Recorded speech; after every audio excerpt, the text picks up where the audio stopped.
The rain was falling harder than the city had felt in years, cold, angry, punishing. And in the middle of that storm stood Alexander Grant, once known as the man who built empires with his mind, now watching everything he had ever created slip through his trembling fingers.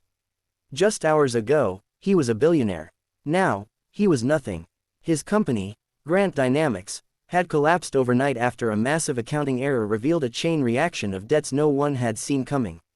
Investors pulled out, banks froze his assets, partners vanished, lawyers advised him to prepare for the worst, and the world that once worshipped him suddenly forgot his name. He walked through the lobby of his own skyscraper for the last time. Staff avoided eye contact, phones buzzed, rumors floated. His portrait, the proud, smiling one that once inspired thousands, had already been taken off the wall. He pressed the elevator button, but before the doors closed, a soft voice called out, "Sir, you forgot this one paper." Alexander turned. It was Liam, the young janitor who worked the night shifts. Barely 20, always polite, always invisible to everyone except Alexander, who occasionally offered him a warm smile or leftover food after late meetings. Liam held out a single folded sheet. Alexander frowned. "What is it?" I really think you should read it," Liam said, his fingers trembling slightly. Alexander almost dismissed him, his mind too foggy, too overwhelmed, but something in the boy's eyes stopped him. Something sincere, something urgent. He took the paper, and as the elevator doors closed, sealing him into silence, he unfolded it. A single line was written in shaky penmanship. "Your father didn't fail when he lost everything. He failed when he stopped believing he could rebuild. Mom wrote this to me before she died." Alexander froze. A lump rose in his throat. The elevator blurred around him. He felt the weight of the world crack, just enough for a breath of air to slip in. He didn't realize he was crying until the tears hit the page. The day continued like a punishment. News channels mocked him, shareholders demanded answers, family members who once flocked to his mansion now ignored his calls. His ex-wife, Elena, sent a single text, "I warned you. Don't contact me or our daughter until this is over." He sat alone in his penthouse, surrounded by silence. His award plaques, his glass trophies, his framed magazine covers, none of them mattered now. His fortune was gone, his reputation shattered. He opened the folded paper again, held it like a lifeline. Who was this kid? Why would he share something so personal? Something inside him sparked, something faint, but alive. The next morning, Alexander returned to the skyscraper, not as a billionaire, but as a desperate man searching for purpose. He found Liam mopping the hallway. "You wrote this?" Alexander asked, holding up the paper. Liam nodded shyly. "I'm sorry if it was strange. You just looked like someone who needed it." Alexander laughed softly, bitterly. "Needed it, son? Right now I need $10 billion, a miracle, and a time machine." Liam didn't smile. He looked him dead in the eyes. "My mom used to say, money can be regained, but a broken spirit can't build anything." Alexander swallowed hard. "Where is she now?" "She died 3 years ago," Liam replied quietly. "Cancer. We sold everything to pay for treatment. I've been working nights to support my little sister. She's 15. Alexander felt something shift in him, humility, guilt, admiration. "You're just a janitor," he said softly, not insulting, simply confused. "How do you carry this kind of strength?" "Because I didn't have a choice," Liam said. "And neither do you." Alexander started showing up every evening. Not in a suit, not with authority, just Alexander. He sat with Liam in the empty cafeteria where the boy heated cheap noodles in an old microwave. They talked for hours. Liam shared stories of struggle, his mother's last words, his sister's dreams of becoming an engineer, the nights he cried alone but woke up determined. Alexander, in turn, told him things he had never admitted to anyone, his loneliness, his failures, his fear that he was only valuable when he was rich. One night, Liam said softly, "Sir, you're more human now than when you were a billionaire." Those words cut deeper than any headline.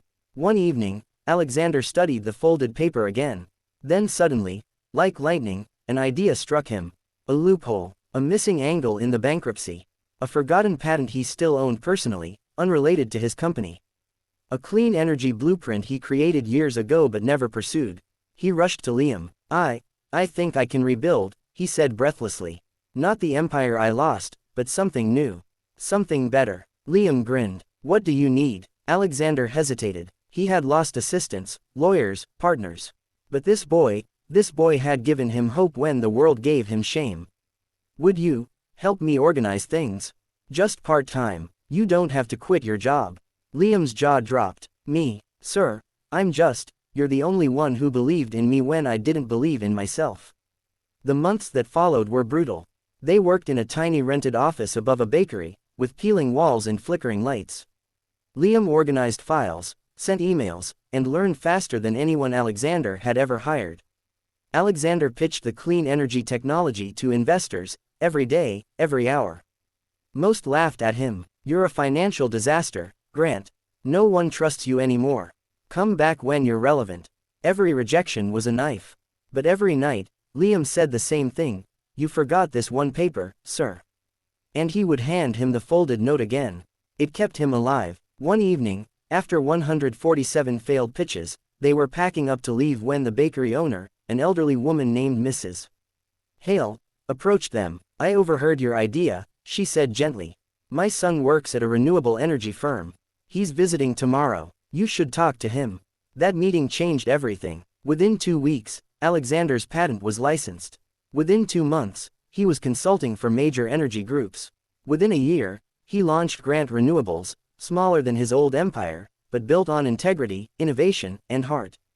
Investors returned. Old critics apologized. His daughter reached out again. And Liam, he was no longer a janitor. He became Alexander's full-time partner, handling operations, planning expansions, even speaking at conferences.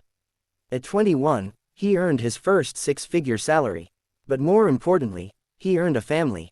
One quiet evening, as they overlooked the city from their small but growing office, Alexander turned to Liam. I never asked, he said. Why did your mom write that note? Liam smiled sadly. Because my father, he gave up. When we lost everything, he blamed himself. He didn't survive it, sir. Mom wrote that message for me so I wouldn't follow the same path. Alexander placed a hand on his shoulder. You saved my life with that paper. Liam shook his head. No, sir, you saved your own life. I just reminded you how. Years later, Alexander Grant was once again a billionaire. But this time, he stepped onto the stage of a global conference not to brag about profits, but to honor a friend. He held up the folded paper, now framed, worn, sacred. This, he told the world, voice breaking, is the most valuable thing I own. Cameras flashed. The room went silent. This little paper reminded me that failure isn't the end. That strength can come from the humblest places. That a young janitor saved a broken billionaire not with money, but with hope. He turned to Liam, sitting in the front row beside his sister, now an engineering student thanks to Alexander's scholarship. You changed my life. You rebuilt me when I was in ruins. And I am forever grateful. Liam wiped tears. The entire hall stood in applause. And the narrator's voice closes the story gently. Sometimes the greatest strength comes from people we never notice. Sometimes the words we need most come from the quietest voices. And if life ever takes everything from you, remember this: you can lose your fortune, you can lose your followers, you can lose your empire, but if you do not lose your belief in yourself, you can rebuild it all.